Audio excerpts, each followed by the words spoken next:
말씀 제목은 사명자의 길입니다. 사명자의 길이라는 제목으로 우리 말씀 나누도록 하겠습니다. 제가 2년 전쯤에 은퇴하신 목사님과 함께 이야기를 나눌 수 있게 된 기회가 있었습니다. 은퇴한 후에 가장 이제 그 목사님께서 이제 말씀해 주시길, 이제 은퇴한 후에 가장 많이 변한 것이 뭐냐면, 하루가 멀다 하고 울리던 전화벨 소리가 하루에 단 한 통도 울리지 않는다는 것이었습니다. 아마 우리네 인생도 이와 비슷하겠죠. 은퇴한 뒤에 누구도 전화하지 않는 인생, 외로운 인생, 그것이 우리네 인생일 것입니다. 그때 이제 은퇴하신 것을 비로소 실감을 하셨게 됐는데, 그러다가 어느 날 자신이 담임 목회 시절에 이 KM과 EM을 이제 함께 그 이제 교육부를 같이 이제 운행을 하셨었는데, KM과 EM을 총 지휘하고 있던 교육부 목사님, 자신이 이제 담임 목회 시절에 그것을 지휘했던 교육부 목사님이 담임 목사님이 되셔서 그분에게 전화가 오셨는데, 이제 그분이 이제 KM의 총괄 목사님으로 좀 와주시면 안 되냐라는 연락을 받으셨다고 합니다. 그래서 흔쾌히 승낙을 하시고 이제 LA의 작은 교회로 가셔서 이제 KM의 사역을 지금도 여전히 하고 계시는 것을 제가 방문을 해서 함께 이제 이야기를 나눴던 적이 있습니다. 그리고 그때 또 이제 마지막으로 저에게 말씀해 주시길, 하나님께서는 전혀 생각하지 못한 방법으로 일하시며 나는 포기할 때에도 하나님께서는 포기하지 않고 일하신다 라는 것을 그냥 젊은 목회자인 저에게 말씀을 해주시고 싶으셨던 것 같아요. 그래서 그런 말씀을 제가 아직까지도 좀 기억을 하고 있습니다. 저는 그와 같은 이제 그분에게 임하셨던 사명이 여러분에게 임할 하나님의 사명과 같다라고 말씀을 드리고 싶습니다. 우리는 포기할 때에도 하나님은 결코 포기하지 않으시고 여러분을 끝까지 불러주시고 하나님의 사명 가운데 일하게 하신다는 것이죠. 오늘 여호수아가 마치 그랬습니다. 마치 사명이 끝난 것처럼 보였지만 하나님의 계획은 그렇지 않았죠. 오늘 말씀을 통해서 정말 그 끝날 것 같은 사명이 어떻게 이어져 갔는지, 또 그 이어진 사명을 어떻게 받아들여야 하는지 함께 나누실 때 우리 모두가 그 여호수아의 마음가짐으로 오늘을 걸어가실 수 있기를 간절히 소원합니다. 그렇다면 오늘 첫 번째는, 이 사명자의 길 첫 번째는 남은 땅의 정복은 하나님께 맡기라입니다. 남은 땅의 정복은 하나님께 맡기라. 1절의 말씀에서 하나님은 여호수아가 나이가 많아 늙었다라고 이야기를 하셨습니다. 하나님께서 직접 말씀을 하신 거예요. 여호수아가 나이가 많았구나, 이제 늙었구나. 14장에 보면 갈렙의 나이가 85세였으므로 대략 여호수아의 나이는 그거보다 조금 더 많은 한 90세에서 100세 사이 어느 정도 되는 그런 나이였을 것입니다. 신체적으로 보면 굉장히 늙은 나이였겠죠. 이 여호수아가 110세에 죽었다는 것을 우리가 알고 있으니 그가 이제 죽음도 얼마 이제 남지 않았음을 우리가 예상해 볼 수 있게 됩니다. 성경에서는 이렇게 이 늙음과 연로함에 대해서 거론을 하는데, 우리는 이러한 구절을 맞닥뜨릴 때 손쉽게 이렇게 생각을 합니다. 이제 저 사람의 사명이 끝이 났구나. 나이가 들었으니 이제 저 사람의 사명은 다른 어떤 이에게로 옮겨가게 되겠구나라고 우리는 말씀을 읽으면서 그렇게 생각을 하게 되는 것이죠. 물론 맞습니다. 성경에서도 나이가 늙은 자들을 하나님께서 더 이상 사용하지 아니하시고 세대 교체에 대한 말씀으로 이어져 가는 것을 우리가 보게 됩니다. 사무엘의 말씀을 보면, 사무엘상의 말씀을 보면 이 엘리 제사장이 나이가 들어서 앞을 보지 못했을 때 어떻게 하십니까? 하나님께서 사무엘을 부르시고 사무엘에게 그 하나님의 사명이 옮겨지는 것을 우리가 보게 되었습니다. 그뿐만이 아니죠. 우리 열왕기의 말씀을 보게 되면 이 다윗이 나이가 너무 늙어서 이불을 덮어도 그 추위가 가시지 않는다는 말씀과 더불어서 이제 솔로몬이 그 왕위를 물려받는 장면이 이어지게 됩니다. 이렇듯 나이가 늙게 되었으면 또 다른 세대의 교체로 이어지는 것이 성경에서도 기록이 되어 있는 바이죠.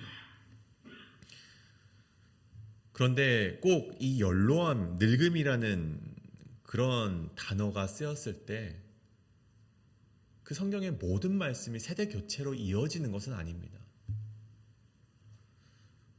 여러분, 연로함을 언급하지만 그럼에도 하나님의 신실하심과 은혜로 강건했던 자가 있습니다. 누구죠? 바로 모세였습니다. 여러분, 꼭 연로함과 늙음이 꼭 세대 교체로 바로 이어지는 것이 아닐 수도 있다는 것이죠. 모세가 죽을 때의 나이가 120세였는데 그 120세가 될 때까지 성경에 보면 그의 눈이 흐려지지 않았고 기력이 쇠하지 아니함으로 성경에 보면 끝까지 그 사명을 감당했음을 보게 됩니다. 그리고 오늘 말씀에서 여호수아의 말씀을 보십시오. 여호수아가 1절의 말씀에 비록 나이가 많아 늙었지만 그래서 하나님의 말씀 보십시오. 너 이제 사명 그만 끝내고 너 이제 푹 쉬거라, 이런 말씀이 있습니까? 여러분, 그런 말씀이 기록이 되어 있지 않음을 보게 됩니다.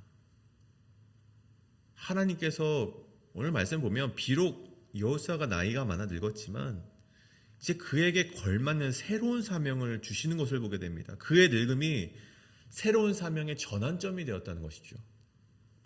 여러분, 이제껏 여호수아의 사명이 무엇입니까? 광야에서 그가 온 평생을 살았습니다. 광야에서 모세를 통해 배운 하나님을 향한 규례와 하나님을 향한 충성과 순종의 마음을 가지고 가나안 땅을 7년이라는 시간을 정복하게 되죠. 그리고 그러한 땅들을 정복했습니다만 오늘 말씀 1절 하반절에 말씀하시듯이 그럼에도 불구하고 아직도 이 여호수아와 이스라엘 백성이 차지해야 될 많은 땅들이 남아 있었습니다. 크게 보면 이 지중해 해안가에 있는 블레셋의 5개 나라들을 또 정복을 해야 됐고, 위쪽으로 보면은 이제 이 헤르몬 지역과 그슬 지역과 그리고 그 왼편에 위치했던 레바논 지역까지, 그리고 가나안 땅의 남은 소규모 지역까지 그들이 아직도 정복을 해야 되는 나라들이었죠. 그런데 하나님께서 보시면 그것을 이전과 같이 그것을 여호수아에게 맡기지 않습니다. 그리고 6절에 보시면 그들을 이스라엘 자손 앞에서 쫓아내리니 너는 내가 명령한 대로 그 땅을 이스라엘에게 분배하여 기업이 되게 하라라고 되어 있습니다. 이제 이 정복의 일은 여호수아가 아닌 다른 누군가를 통해서 하나님께서 그것을 정복하게 하실 것이고, 다만 여호수아야, 너는 이제부터 그 기업을 이스라엘 백성들에게 분배하라라는 새로운 사명을 그에게 주셨다는 것입니다. 아직 그 남은 땅들을 정복하지 못했지만 하나님께서 주실 것이라 약속을 했기 때문에 그것을 믿고 여호수아에게 그 땅들을 이제 이스라엘에게 분깃으로, 그들의 기업으로 분배하라는 것이죠. 여호수아가 늙었으므로 하나님이 이제 아시는 것이죠. 그들의 상황을, 그 늙었음의 상황을, 한계적인 상황을 하나님께서 미리 아시고 새로운 사명으로 그에게, 새로운 부르심으로 그에게 다가가셨다는 것입니다. 이제는 남은 땅의 분배와 이스라엘 지파를 정착하는 지도자, 그리고 그것을 이제 정복의 어떤 그런 카리스마가 아니라 이제는 좀 나이가 늙었으니 행정적인 역할로, 분배하는 역할로 바뀌시는 하나님의 역할을 보게 됩니다. 저는 이 메시지를 우리가 잘 받아들이시길 간절히 소원합니다. 내가 늙었음이 사명의 꼭 끝이 난 것이 아니라 하나님께서 새로운 사명을 향한 전환점이 될 수 있음을 우리가 기억해야 된다는 것이죠. 근데 제가 이 말씀을 묵상하면서 한 가지 또 걸리는 것이 있었습니다. 그렇다면 여호수아가 그것에 순종할 수 있는 마음이 어떻게 있었을까? 자신이 이제 모세의 뒤를 이어서 정복의 사업을 열심히 이제 이루어가고 있었는데 하나님께서 이제 그것을 그만하라고 하셨을 때 여호수아의 마음은 어떠하였을까? 그것을 한번 생각해 보게 되었습니다. 여러분, 2000년대 한국 교회는요, 이러한 슬로건의 현수막들이 굉장히 많이 있었습니다. 치유를 경험하고 싶은 자, 이 교회로 오십시오. 치유의 은사 소유자 땡땡땡 목사. 여러분의 방언, 이 방언이 어떠한 의미인지 알고 싶은 자, 이 교회로 방문하십시오. 방언, 통역의 은사 소유자, 땡땡땡 목사. 여러분, 그래서 그런 교회 가면요, 막 때립니다. 막 안찰기도라고 해서 막 때려요. 저도 많이 어머니 따라서 갔는데 많이 막 때리더라고요. 근데 이제 때린 부위가 아파서 다른 부위가 이제 안 아픈지는 모르겠지만, 여러분, 막 그런 2000년대에는요, 그런 뭔가 은사의 소유자들이 굉장히 많이 있는 것을 보게 되었죠. 물론 그런 은사들을 받고 그런 사역을 하는 것은 물론 굉장히 귀한 일입니다. 저는 그것이 맞다고 틀리다라고 지금 이 시간에 말씀드리진 않겠지만, 저는 그것이 굉장히 위험한 일이라고 말씀드리고 싶습니다.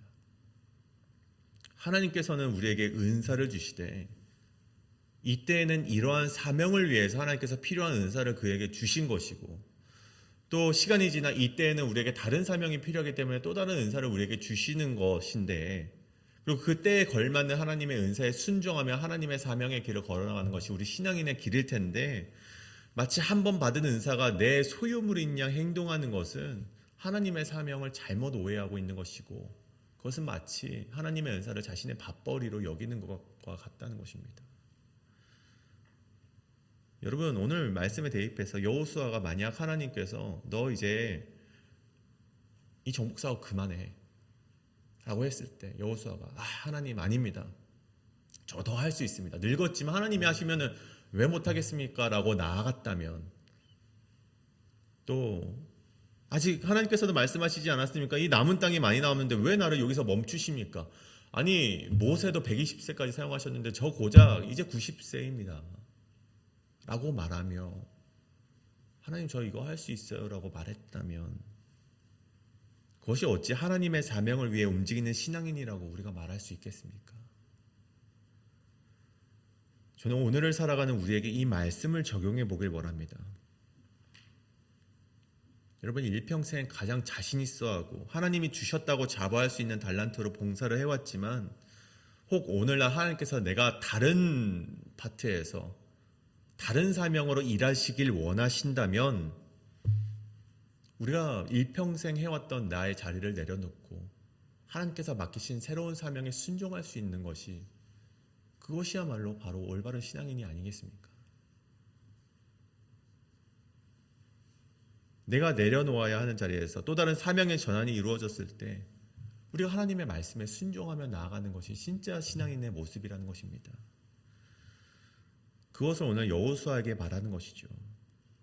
앞으로 남은 땅이 많이 남았는데 너는 이제 늙었으니 너는 이제 분배하는 사명으로 나아가고, 나는 이것을 이스라엘 백성들과 함께 또다시 정복하러 나아가겠다. 물론 여러분, 이스라엘 백성이 불순종으로 말미암아 그 땅을 정복하지 못합니다. 나중에 보면. 그럼에도 불구하고 여호수아는 그 사명을 멈추고 새로운 사명으로 나아가는데 순종을 했고, 그 땅 가운데 하나님의 이제 기업을 선물로 받아 20년 동안 편안한 삶을 살고 하나님 나라에 갔다는 것이죠. 이것이 바로 여호수아를 이제 하나님의 사명자라고 부르는 그 이유인 것입니다. 사랑하는 여러분, 우리가 하나님의 사명 가운데 순종하실 수 있는 여러분 되길 간절히 소원합니다. 만약 그 사명이 때로는 내가 이해되지 못하고 내가 더 할 수 있다고 때를 쓰고 싶을 때라도 하나님께서 멈추시고 새로운 사명 가운데로 우리를 부르신다면, 그 사명의 부르심에 순종하시며 나아가는 우리 여러분 되시길 간절히 소원합니다. 그렇다면 두 번째, 사명자의 길. 두 번째는 각자 맡은 사명에 충실하라는 것입니다. 여호수아는 이스라엘 지파의 땅을 분배하는 사명을 하나님께로부터 이제 받게 됩니다. 1절에 보면, 6절에 보면 그런 말씀이 있죠. 그는 이스라엘의 두 번째 지도자로서 가나안의 정복을 위하여서 열심히 달려갔고, 그 말년에는 이스라엘의 땅의 분배를 위해서 힘써 일했다면, 여러분, 여호수아 말고 다른 백성들에게도 또 다른 사명이 있었다는 것입니다. 가장 먼저 이스라엘 백성을 보십시다. 이스라엘 백성들에게도 사명이 있었습니다. 7절에 보면 너는 이 땅을 9지파와 므낫세 반지파에게 나누어 기업이 되게 하라 하셨더라. 그러니까 이 요단 서편의 땅은 이제 미리 주었던 이 루벤과 갓과 므낫세 반지파가 모세를 통해서 이미 요단의 동편은 땅을 기업으로 받았으니 나머지 지파의 사람들에게 이 가나안 땅, 요단의 서편의 땅을 그들의 기업과 그들의 땅으로 분배를 하게 하라라는 이 여호수아를 향한 하나님의 말씀이었죠. 그래서 이스라엘 백성들이 가나안 땅을 이제 기업으로 분배를 받기 시작하는 것이죠. 여러분, 단순히 하나님의 약속이었기 때문에 그들이 가나안 땅에 들어왔고 이제 누리기만 하면 되는 것은 여러분 당연히 아니었습니다. 그럼 만약 그들이 그런 마음을 가지고 있었다면 그들은 하나님의 말씀을 오해하고 있는 것이죠. 이 약속의 땅으로 하나님께서 이스라엘을 부르신 데는 하나님의 이유가 있었습니다. 그들에게 주어진 사명이 있었다는 것이죠. 여러분, 레위기 20장을 보십시오. 이런 말씀이 있습니다. 너희는 그들의 땅을 기업으로 받으라. 가나안 땅을 기업으로 받되 내가 너희를 만민 중에 구별하였은즉 너희는 거룩할지어다 라고 되어 있습니다. 여러분, 그들이 하나님께로부터 선물로 받은 이 땅에서 가장 먼저 해야 될 일이 있는데 그것이 바로 거룩이었습니다. 여러분, 가나안 땅의 민족들이 왜 멸망합니까? 여러분, 그냥 하나님께서 그 땅을 이스라엘 백성에게 주시고 싶어 하셨기 때문에 그들을 다 멸망시키신 것이 아니었죠. 가나안 땅의 백성들이요, 그들의 우상을 섬겼기 때문에 하나님이 보시기에 악했고 이스라엘 백성을 통해서 그들을 내보내게 되신 것입니다. 그래서 하나님께서 이스라엘 백성에게 너희는 저들과 같이 되지 말고 거룩한 백성이 되어라. 하나님께서 이스라엘 백성에게 첫 번째 주신 사명이 바로 거룩이었습니다. 그래서 신명기 7장 가나안 땅 자녀들과 혼인하지 말며, 혼인을 하면 그들의 신을 그들 가운데로 모실 수밖에 없으니 혼인을 하지 말라라는 하나님의 말씀이었고, 은혜를 베푸지 말고 너희가 거룩한 백성이 되라라고 모세를 통해 끊임없이 그들에게 말씀하는 것이죠. 그렇게 해서 하나님께서 이 땅을 하나님의 나라, 즉 출애굽 때 모세와 이스라엘에게 약속하셨던 대로 제사장의 나라가 되게 하겠다라고 그들에게 말씀하셨다는 것입니다. 우리를 회의빌 땅에 살게 하셨다면, 하나님께서 이 땅을 우리에게 기업으로 주셨다면, 여러분, 우리는 이 땅에서 가장 먼저 거룩을 위해 힘써 일해야 된다는 것입니다. 분별하고 우상을 섬겨서 쫓겨났던 저 가나안 백성과 같이 살아가지 말고 거룩을 위해서 살아가야 된다는 것이죠. 하나님께서는 이 가나안 땅을 제사장의 나라로 만들고 싶어 하셨듯 우리 이 땅, 페이필 땅도 하나님께서는 제사장의 나라로 만들어가고 싶어 하시기 때문입니다. 이것이 바로 땅을 기업으로 받은 이유였고 그것이 그들에게 주어진, 이스라엘 백성에게 주어진 사명이었습니다. 그렇다면 그들의 사명만 하고 끝일까요? 여호수아 이스라엘 백성만 이렇게 사명을 받았을까요? 아니, 오늘 마지막 말씀에 보시면 14절 말씀에 레위 지파를 통해서도 또 특별한 사명이 있었습니다. 레위 지파에게는 여호수아가 기업으로 준 것이 없었으니 이는 그에게 말씀하신 것과 같이 이스라엘의 하나님 여호와께서 드리는 화제물이 그들의 기업이 되었음이더라. 모세가 이름이 이들에게 말했던 바대로 그들은 땅을 기업으로 받지 못하고 이 48개의 성읍과 그 성읍 주변에 있는 목초지에서 살 수 있는 그 정도의 땅을 받게 됩니다. 그리고 그들이 먹고 이제 살아갈 수 있었던 것은 모두 다 이스라엘 백성이 내는 이 헌금과 11조를 통해서 그들이 살아갈 수 있게 된 것이죠. 대신에 그들은 영적인 사명을 기업으로 받게 됩니다. 하나님의 부르심에 직접적으로 관여하게 되는 축복의 사명을 그들이 맡게 된 것이죠. 그래서 여호수아 13장을 우리가 볼 때 우리가 어떠한 눈으로 바라봐야 되는가? 우리에게 하나님께서 주신 각자의 사명을 발견해내는 눈으로 이 말씀을 접해야 된다는 것입니다. 각자의 자리에서 충실히 그 사명을 감당하라라는 메시지를 하나님께서 우리에게 보여주고 계시다는 것이죠. 이 모든 사명이 조화롭게 이루어질 때 하나님의 약속과 하나님의 계획과 이 땅 가운데 펼쳐나가신 하나님 나라의 확장의 사역이 우리 가운데 주어질 수 있게 된다는 것입니다. 여러분, 오늘날도 마찬가지입니다. 우리의 삶에서도 각자 맡은 사명의 자리가 있고 부르심의 자리가 있습니다. 물론 그 자리에 대한 만족이 있는 자들이 있고 그러지 못한 자들이 있겠지만 오늘 하나님께서 나를 이 자리로 부르셨고 정말 나에게 맞지 않는 옷과 같은 그런 부르심의 사명의 자리로 부르셨다면 그 부르심에 충성되게 일하는 것이 바로 사명자의 길이라는 것입니다. 여러분, 나에게 왜 하나님 이러한 사명을 주셨습니까?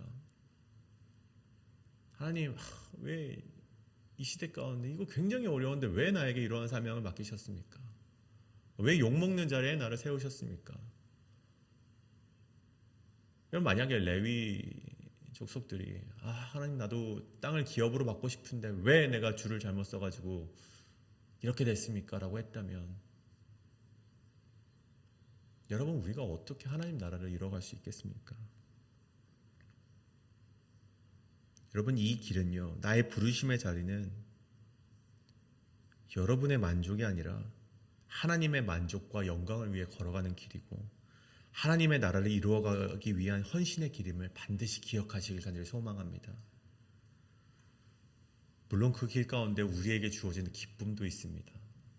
하나님께서 말씀하시길 내 주인의 즐거움에 너희가 참여하게 될 것이다 라고 우리에게 말씀해 주셨습니다.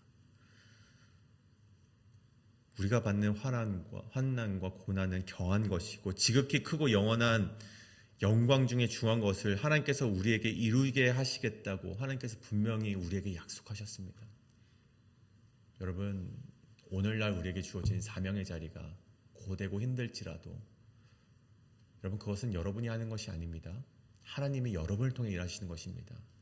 하나님을 믿으시며 나아가시길 원하고 그리고 그 길 가운데 우리가 고통스럽고 힘들고 하나님께서 맡겨주신 그 사명의 자리가 도망가고 싶은 자리일지라도 버텨내시고 인내하신다면 하나님께서 여러분에게 큰 축복과 영광을 함께 누리게 하실 것을 믿으며 나아가는 여러분 되시길 간절히 소원합니다. 이 시간 우리 함께 기도하실 텐데 우리가 이 사명의 길을 위해서 함께 기도해 주시길 원합니다. 우리가 때로는 일평생 걸어오면서 이것은 누구보다 내가 더 잘한다, 이 길은 나만이 할 수 있다라고 생각하는 것이 있다면 이 시간 내려놓는 여러분에게 간절히 소원합니다. 남은 땅은 하나님께 맡기시고 하나님께서 새로운 사명으로 나를 부르셨다면 내 익숙한 것을 내려놓고 생소한 그곳으로도 나아갈 수 있는 순종이 나에게 있게 하여 주시옵소서라고 기도하시며 나아가시고, 또 하나 더 기도하실 것은 그 사명 가운데 때로는 고통스럽고 힘들고 어렵고 지칠지라도 그 사명에 순종하며 나아가는 여러분 되시길 간절히 소원합니다. 우리가 그러한 마음을 가지고 이 시간에 기도하실 때 통성으로 기도하며 나아가시겠습니다. 기도합니다.